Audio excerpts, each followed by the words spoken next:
हाय, मैं हूँ डॉक्टर चारू बंसल और आज हम बात करेंगे स्किन के एक बहुत ही कॉमन इश्यू के बारे में जो है मिलाज़्मा। मिलाज़्मा को हिंदी में झाइयाँ भी कहते हैं।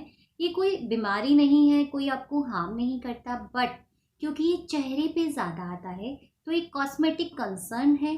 इसीलिए ये स्ट्रेस का, खासकर इमोशनल और मेंटल स्ट्रेस का एक बहुत ही बड़ा कारण है। सबसे पहले मिलाज़्मा है क्या? What is melasma?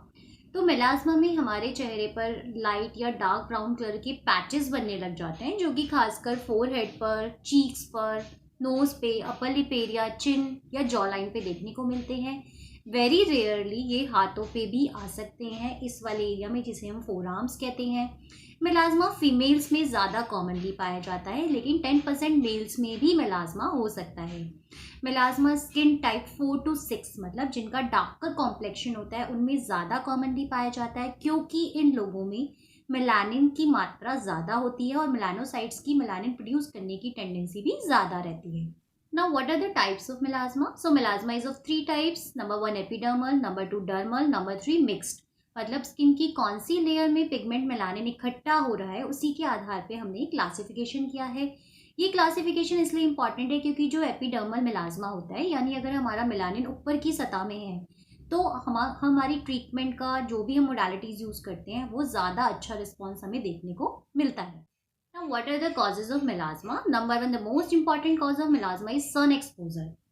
तो अगर आप धूप में ज़्यादा देर तक रहते हैं या तेज़ धूप में रहते हैं या थोड़ी देर में भी धूप में रहते हैं, आपकी स्किन की टेंडेंसी है मेलाज्मा की, तो आप में मेलाज्मा आ सकता है, ट्रिगर हो सकता है या मेलाज्मा बढ़ सकता है। सन से निकलने वाले UVA, UVB रेडिएशंस का एक बहुत इंपॉर्टेंट कारण होती हैं, लेकिन ध्यान से सुनिएगा, आज की डेट में ना खाली UVA, UVB, लेटेस्ट अपडेट्स कहते हैं कि इवन विजिबल लाइट या इंफ्रारेड रेज, हीट रेज भी हमारे मिलाज्मा को बढ़ा सकती हैं। तो अगर आप इवन घर में जलने वाली ट्यूबलाइट, बल्ब्स या गैस के आगे काम करते हैं, उसका एक्सपोजर भी आपका ज़्यादा रहता है, तो आपके मिलाज्मा को वो बढ़ा सकता है या मिलाज्मा पैदा कर सकता है। काफ़ी बार लोग वेकेशंस पे जाते हैं, घूम के आते हैं, पर्टिकुलरली हिल्स एरिया पे या समुद्र वाले एरिया पे, तो वो आके टैनिंग की कंप्लेंट करते हैं। ये टैनिंग तो बहुत जल्दी चली जाती है, बट जब वो ठीक होती है तो बहुत बार उनके फेस पे कुछ पैचेस पैचेस मिलाज्मा के आ जाते हैं। So the sun exposure is very important triggering factor for melasma. So आपको सन प्रोटेक्शन करना बहुत ज़रूरी है, जो मैं आगे आपको ट्रीटमेंट में डिस्कस करने वाली हूँ। सेकेंड इज जेनेटिक्स, मीन्स अगर आपकी फैमिली में मम्मी पापा में या सिबलिंग्स में या फैमिली मेम्बर्स में मिलाज्मा है, तो आप में भी मिलाज्मा होने के चांसेस बहुत हाई रहते हैं। Number 3 is hormonal changes. So again this is very important cause of melasma. इसीलिए ही फीमेल्स में ड्यूरिंग प्रेगनेंसी जब ईस्ट्रोजन प्रोजेस्ट्रॉन के लेवल्स बढ़ जाते हैं तो मिलाज्मा डेवलप हो जाता है। तो मोस्टली गर्ल्स में, लेडीज़ में प्रेगनेंसी के दौरान झाइयाँ डेवलप हो जाती हैं, जो कि ड्यू टू हार्मोनल चेंजेस पाई जाती हैं। Number 2 is oral contraceptives. तो जो लेडीज़ ऑरल कॉन्ट्रासेप्टिव पिल्स लेते हैं जिसमें ईस्ट्रोजन कंटेंट या प्रोजेस्टेरॉन कंटेंट हाई रहता है, वो भी मेलाज्मा बना सकता है। Number 3, during hormone replacement therapy, usually after menopause females को हार्मोन रिप्लेसमेंट थेरेपी जब दी जाती है तो वो भी मेलाज्मा का एक इम्पॉर्टेंट कॉज होती है। Another important causes of melasma, thyroid dysfunction, anaemia. Anaemia में मैं फिर बताना चाहूँगी, खून की कमी जो खासकर लेडीज़ में देखने को मिलती है, उससे भी मेलाज्मा हो सकता है या बढ़ सकता है। कॉस्मेटिक्स, काफ़ी कॉस्मेटिक्स प्रोडक्ट्स लगाने से भी कुछ फीमेल्स में मेलाज्मा बन जाता है। मेडिकेशंस जैसे कि ओरल मेडिकेशंस में खासकर एंटीसाइकोटिक्स, एंटी मलेरियल्स, कुछ दवाइयाँ जैसे टेट्रासाइक्लिन्स भी मेलाज्मा पैदा। Treatment of melasma. So treatment of melasma discuss करने से पहले मैं आप सबको बताना चाहती हूँ कि आप प्लीज़ कोई भी ओवर द काउंटर मेडिसिन या क्रीम लेके अपने फेस पे नहीं लगाएंगे, किसी के सजेशन से कि आप ये क्रीम लगा लीजिए या मेडिकल स्टोर से क्रीम खरीद के आप ये क्रीम लगा लीजिए, आपका मिलाज्मा कम हो जाएगा, आप ऐसा बिल्कुल भी नहीं करेंगे। ये जो OTC प्रोडक्ट्स होते हैं, इनमें खासकर स्टेरॉइड नाम की एक दवाई मिली होती है, जो कि आपके मिलाज्मा को एकदम से कम तो कर देती है, लेकिन लंबे समय तक यूज़ करने से ये आपके चेहरे को पतला कर देती है, बहुत साइड इफ़ेक्ट्स आने लग जाते हैं।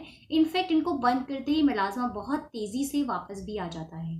देखिए, मिलाज्मा एक कॉस्मेटिक इश्यू है, इसको पूरी तरह ख़त्म करना या जड़ से ख़त्म करना नामुमकिन है। हम जब भी अपने पेशेंट्स को ट्रीटमेंट देते हैं, हम उनको यही बताते हैं कि वो कॉस्मेटिकली इम्प्रूव कर सकते हैं। बहुत बार कुछ 10 to 20% मिलाज्मा लास्ट में रह जाता है, इनफैक्ट ट्रीटमेंट के रिजल्ट्स भी वेरिएबल होते हैं। कुछ लोगों में बहुत अच्छे रिजल्ट्स देखने को मिलते हैं, कुछ में रिजल्ट्स उतने अच्छे नहीं भी देखने को मिलते हैं, और मिलाज्मा दोबारा होने के भी बहुत हाई चांसेस रहते हैं। इसलिए आप हमेशा अपने डॉक्टर के सुपरविजन में ही दवाइयाँ यूज़ करेंगे, क्रीम्स यूज़ करेंगे और अपने डॉक्टर के कांटेक्ट में रहेंगे, ताकि आप उनके सुपरविजन में दवाइयों का इस्तेमाल कर सकें और आपके चेहरे पे कोई हार्म ना आए, कोई। So let's talk about treatment of melasma now. सबसे पहले ट्रीटमेंट को मैंने 3 पार्ट्स में डिवाइड किया है, topical, oral and procedural. Topical के बारे में बात करें तो the most important is sunscreen, right. तो sunscreen is both preventive also and in treatment also. Sunscreen लगाना बहुत ज़्यादा इंपॉर्टेंट है। जैसे कि मैंने बताया, मिलाज्मा का सबसे इंपॉर्टेंट कारण होता है सन एक्सपोजर। तो आप एक broad spectrum sunscreen, UVA UVB coverage वाली सनस्क्रीन यूज़ करेंगे, जिसका SPF 30+ होना चाहिए, PA फैक्टर +3 होना चाहिए। आप सनस्क्रीन को अच्छे से प्रॉपर अमाउंट में लेंगे और फुल फेस पे लेयर्स में अप्लाई करेंगे। आपको एक आधा चम्मच सनस्क्रीन लेना होता है, उसको फुल फेस पे अप्लाई करना होता है। जब भी आप बाहर निकलते हैं 15 to 20 मिनट्स पहले अच्छे से सनस्क्रीन की कोटिंग को फुल फेस पे लगाएंगे। इतनी देर में सनस्क्रीन एब्जॉर्ब हो जाती है, उसका इफेक्ट आ जाता है।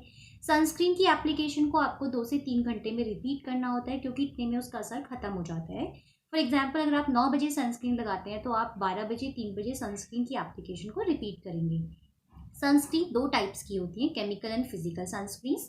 केमिकल सनस्क्रीन्स में केमिकल्स जैसे ऑक्सीबेंजोन रहते हैं, एंड फिजिकल सनस्क्रीन में टाइटेनियम डाइऑक्साइड या जिंक ऑक्साइड नाम के कंपोनेंट्स रहते हैं। यूजली मिलाज्मा में हम फिजिकल सनस्क्रीन्स प्रेफर करते हैं।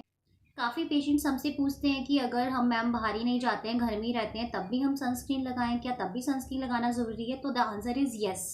इवन आप घर में भी रहते हैं, चाहे रेनी मौसम भी हो, चाहे बादल है, ठंडा मौसम है, आपको धूप नहीं दिखाई दे रही है, तब भी आप सनस्क्रीन ज़रूर लगाएंगे।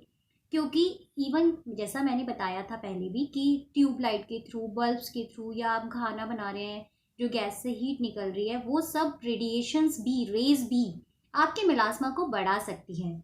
इनफैक्ट जब बादल का मौसम होता है, रेनी सीजन होता है, तो स्किन जो अर्थ की सतह है उस पर यूवी रेडिएशंस आ जाती हैं, वो बादलों के थ्रू पेनिट्रेट कर जाती हैं, तो आपको धूप दिखती नहीं है, लेकिन वो वाली रेज हमारी स्किन पर आ रही हैं, क्योंकि वो हमारी अर्थ पे आ रही हैं। तो आपको हर मौसम में सनस्क्रीन लगाना बहुत ज़रूरी है।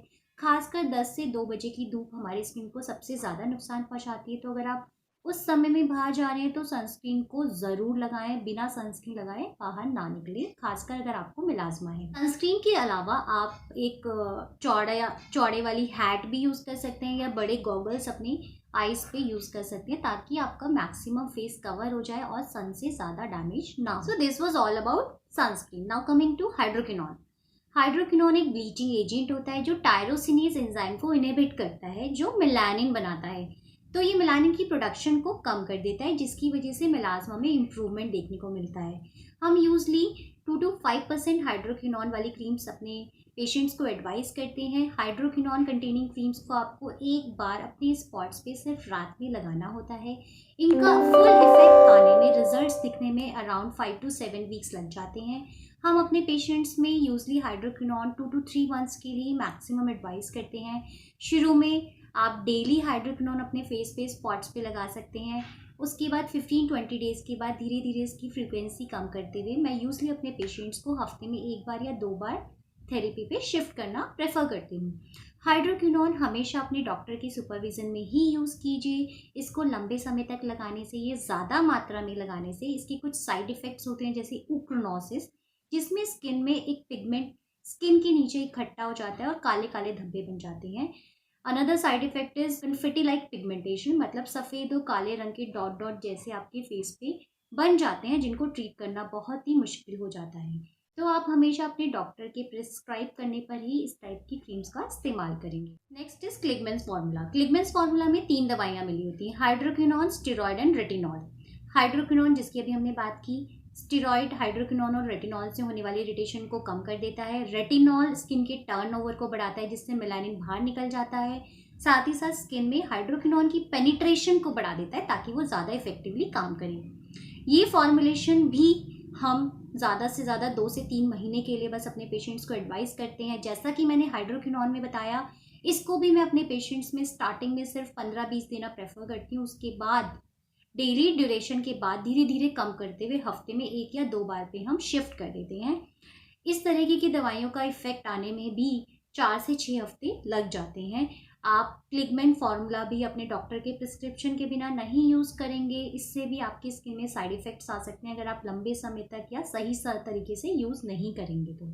Beside this, we have other medicines like azelaic acid, glycolic acid, arbutin, licorice extract, vitamin C, ascorbic acid। ये सारी मेडिसिन यूजली हम एज मेंटेनेंस थेरेपी अपने पेशेंट्स में यूज़ करते हैं। जैसा कि मैंने बताया कि मेलास्मा को ट्रीट करने के लिए हमें ऑलमोस्ट लाइफ लॉन्ग ट्रीटमेंट की ज़रूरत होती है। हम शुरू में इंटेंसिव फेज़ में हाइड्रोक्विनोन और क्लिगमेंट फार्मूला टाइप की मेडिसिन यूज़ करते हैं। उसके बाद हम अपने पेशेंट्स को इन लाइट मेडिसिन जो कि आप लंबे समय तक सेफली अपनी स्किन पे अप्लाई कर सकते हैं, इन पे शिफ्ट कर देते हैं। ये मेडिसिन आप ईजिली 2 to 3 मंथ्स अपने फेस पे अप्लाई कर सकते हैं। इनके मिनिमल साइड इफ़ेक्ट्स होते हैं, कम इरिटेशन करते हैं, कम रेडनेस करते हैं। स्टिल आप कोई भी मेलास्मा की मेडिसिन अपने डॉक्टर की एडवाइस के बिना अपने फेस पे अप्लाई नहीं करेंगे। Number 2 is oral therapy. So oral therapy में the most important is tranexamic acid.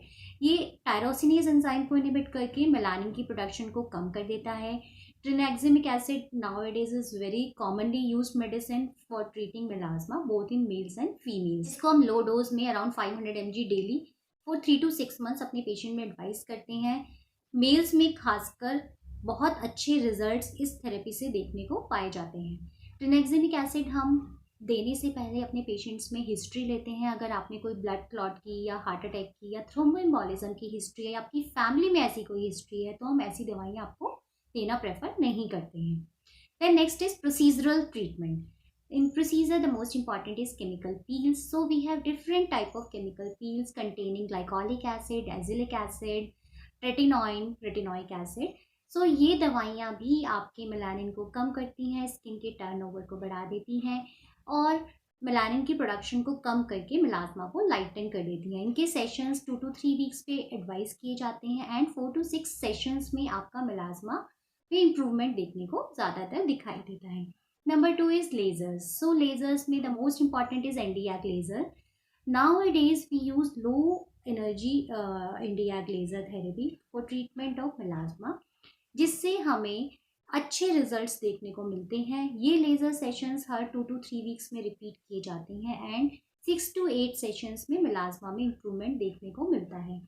Earlier days में हम high energy level Nd:YAG laser therapy इस्तेमाल करते थे, जिसकी वजह से खासकर इंडियन पॉपुलेशन में PIH यानी पोस्ट इन्फ्लेमेटरी हाइपर पिगमेंटेशन होने के हाई चांसेस रहते थे। बट अभी लेटेस्ट हम जो यूज़ करते हैं वो लो एनर्जी लेवल वाली लेज़र यूज़ करते हैं ताकि आपकी स्किन में साइड इफ़ेक्ट्स ना आए और रिजल्ट्स ज़्यादा अच्छे देखने को मिले। बट स्टिल मैं आपको एक बात बताना चाहती हूँ, ध्यान से सुनिएगा। चाहे मैं लेज़र यूज़ करूँ, चाहे मैं पील यूज़ करूँ, चाहे मैं खाने की दवाइयाँ दूँ, चाहे मैं लगाने की क्रीम दूँ, हम अपने पेशेंट्स को कभी भी कमिट नहीं कर सकते कि 100% आपका मेलास्मा चला जाएगा। मेलास्मा एक कॉस्मेटिक इश्यू है। इवन ट्रीटमेंट के दौरान हमें या हमारे पेशेंट्स को मेंटली प्रिपेयर्ड रहना होता है कि कोई भी दवाई आप में काम कर सकती है, कोई भी दवाई आप में काम नहीं भी कर सकती है। सो हम यूजली प्रेफर करते हैं रोटेशन में अपने पेशेंट्स को ट्रीटमेंट देना। मिक्स थेरेपीज़ हम ज़्यादा प्रेफर करते हैं ताकि सारी चीज़ें मिलके मेलास्मा में मैक्सिमम टू मैक्सिमम रिजल्ट्स दें। Next is PRP therapy and microdermabrasion. तो कुछ पेशेंट्स में हमें PRP थेरेपी यानी प्लेटलेट रिच प्लाज्मा थेरेपी और माइक्रोडर्माब्रेजन के थ्रू भी अच्छे रिजल्ट्स देखने को मिलते हैं। ये सब तो था ट्रीटमेंट मोडालिटीज़ के बारे में। एक बहुत ही इंपॉर्टेंट बात जो मैं आपको बताना चाहती हूँ, इन सब ट्रीटमेंट से पहले हम जानने की कोशिश करते हैं कि मेलास्मा का आप में कारण क्या है। मतलब अगर आपको मेलास्मा ड्यू टू कॉस्मेटिक हो रहा है तो आपको उन कॉस्मेटिक के इस्तेमाल को बंद करना होता है। अगर आयरन डेफिशिएंसी, थायराइड डिसफंक्शन है तो हमें उसे ट्रीट करना होता है। अगर आप कुछ कॉन्ट्रासेप्टिव पिल्स ले रहे हैं, उसकी वजह से मेलास्मा डेवलप हो रहा है, तो हम उनको थोड़ा सा शिफ्ट करके दूसरे सॉल्ट्स पे शिफ्ट करने की कोशिश करते हैं। तो सन एक्सपोजर से अगर मेलास्मा बढ़ रहा है तो सन एक्सपोजर को अवॉइड करना होता है। तो कोई भी ट्रीटमेंट देने से पहले हम पहले कारण को जानना ज़रूरी समझते हैं। इसके लिए कई बार हमें ब्लड टेस्ट कराने होते हैं to rule out anaemia and thyroid dysfunction. आजकल कुछ नई दवाइयाँ जैसे कि ओरल ग्लूटाथायोन भी यूज़ किया जाता है, लेकिन अभी इन पे बहुत ज़्यादा स्टडीज़ अवेलेबल नहीं हैं। So this was all about melasma. I hope आपको ये वीडियो पसंद आई होगी और आपको मिलाज़मा के बारे में एक कंसेप्ट क्लियर हुआ होगा। स्टिल अगर आप कुछ और मुझसे मिलाज़मा के बारे में जानना चाहते हैं या किसी और टॉपिक के बारे में मुझसे जानना चाहते हैं तो आप प्लीज़ मुझे कमेंट बॉक्स में एडवाइस कीजिए। अगर आपको मेरी वीडियो पसंद आई तो प्लीज़ इसे लाइक कीजिए and subscribe my channel and thank you for listening. Thank you.